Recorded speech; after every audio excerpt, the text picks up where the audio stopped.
Good morning, good afternoon, good evening, guys. Welcome to Otaku Chris is Talking, and this is one of my first videos on this manga series called Dr. Stone. Now, before I go into this, if you are new to my channel, do subscribe if you like my content, or if you have any thoughts, or if you want to just join in the conversation, just feel free to just subscribe, and that way you also turn on the notification button, be part of the notification squad, so you know when I post more videos like these. This series is a brand new series. It's only got right now around 11 chapters.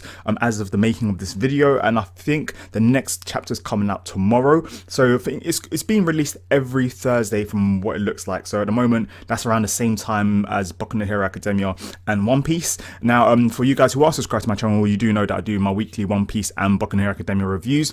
I will try to start doing reviews for this series as I am up to date. I really find it enjoying and exciting, and I really want this to be one of a series that does get pushed, and the way the Shonen Weekly Shonen Jump are pushing it, it looks like it's going to stick around for quite a while, just like another series which I want to make a video about called The Promised Neverland. So anyways, moving on from that, so let me tell you more about this series. Now, with this series, it's kind of interesting because it's kind of like the love child of two different mangakas, but in a different kind of way. So if you don't know, the artist of this is Boichi, and Boichi, he's basically worked on works such as Sunken Rock and Woolman, and in Sunken Rock and Woolman, he was the artist and the author for both those series, as well as a few other series, and he has a very distinct style of art, and you notice this immediately just by the poster that was released with it. And on the front of the Weekly Shonen Jump, when they released the kind of the header for it and the front cover, you can really tell.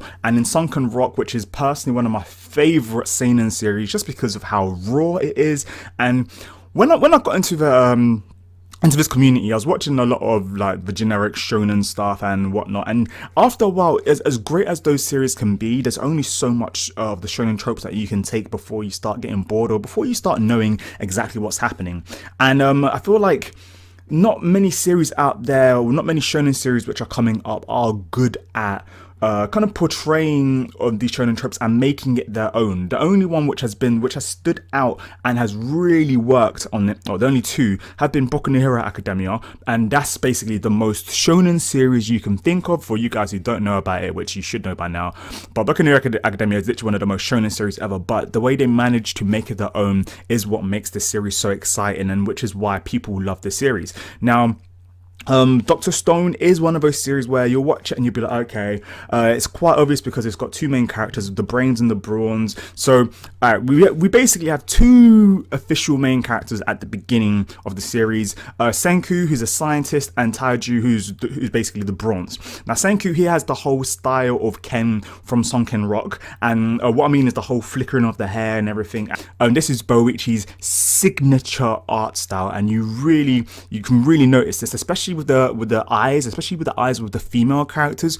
Yeah, he goes in. Boichi really goes in, and I'm a personal favorite of this. Now, the reason why I say it's the love child of two different workers is because the author of the series is Riichiro Inagaki, who also worked on iShield 21, but is the author of iShield 21. And I haven't read iShield 21, but what I do know is that iShield 21 is one of the big sports mangas out there, and literally the mangaka, the artist of iShield 21, is also the current artist of One Punch Man, which I feel was pretty sick, because the mangaka of One Punch Man basically kind of released One Punch Man did very well, and then the author of the mangaka of iShield 21 was like, I love your shit and I want to basically re-release your series but with my art style. And that's why One Punch Man looks so good, and that's also why One Punch Man anime looks so good. Why the fuck did I spend so much time on One Punch Man? I don't know, but basically this series is love child of Boichi and Riichiro Inagaki,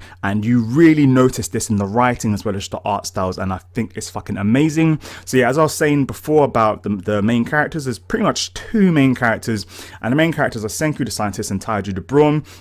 We do have a couple other main characters, so spoiler alert, it's only 11 chapters in, but spoiler alert, and this isn't a major spoiler, this is a small spoiler. We do have a female character where you get to see the female designs of Boichi compared to like Sunken Rock, and we do have another character as well who is fucking amazing. I think his name's Tsukasa, and he's like the villain-ish of this series so far. So the bloody on the blurb it says the science adventure follows two boys struggle to revive humanity after a mysterious crisis has left everyone in the world in stone for several millennia.